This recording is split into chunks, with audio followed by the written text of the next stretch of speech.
মুহূর্তের সবচাইতে বড় খবর, সিপাহীজলা জেলা পুলিশ সুপার অফিসের অর্থনীতি কেলেঙ্কারি ঘটনায় বিশ্রামগঞ্জ থানা পুলিশের হাতে শুক্রবার গভীর রাতে গ্রেপ্তার 5 অভিযুক্ত। তাদের মধ্যে 3 জন মিনিস্টারিয়াল স্টাফ, একজন ত্রিপুরা পুলিশ কনস্টেবল এবং একজন বহিরাগত যুবক। তদন্তের মাধ্যমে বেরিয়ে এসেছে লক্ষাধিক টাকা আত্মসাৎ করেছে। অভিযুক্তদের আজ আদালতে তোলা হবে।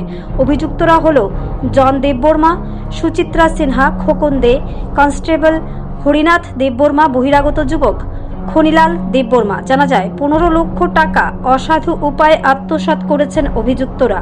এই ঘটনাটি পুলিশ প্রশাসনের ভেতরের দুর্নীতির আরও এক নজির। Bureau report, RE Dharmanagar.